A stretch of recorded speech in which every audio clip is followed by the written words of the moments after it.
உங்கள் பிரச்சனையை தீர்க்கறதுக்கு தான் சித்தமார்கள் மகான்கள் எல்லாமே இருக்கிறாங்க. ஆனால் நீங்கள் அங்கே போகும்போது தூய மனசோட உண்மையானவனை போகணும், நன்றி உள்ளவனாக இருக்கணும்.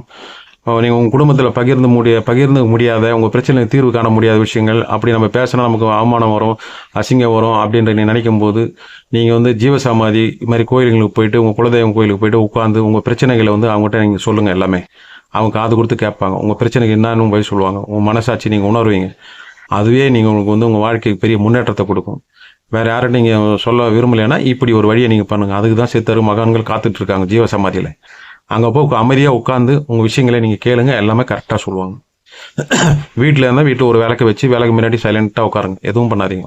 நல்லா உங்கள் வாழ்க்கையில் எல்லா செல்வங்களும் பெற்று சீரும் சிறப்பாக நீங்கள் வாழறதுக்கு எல்லா வசதி வாய்ப்புகளும் அந்த சித்தமார்கள் மகான்கள் முக்கோடி தேவர்கள் தெய்வங்கள் குலதெய்வம் எல்லாமே உங்களுக்கு உதவி செய்வாங்க. நீங்கள் இது பயணித்து பாருங்கள், செஞ்சு பாருங்கள், உங்களை நீங்கள் வாழ்க்கையில் அனுபவிப்பீங்க, தெரிவிப்பீங்க நல்லா.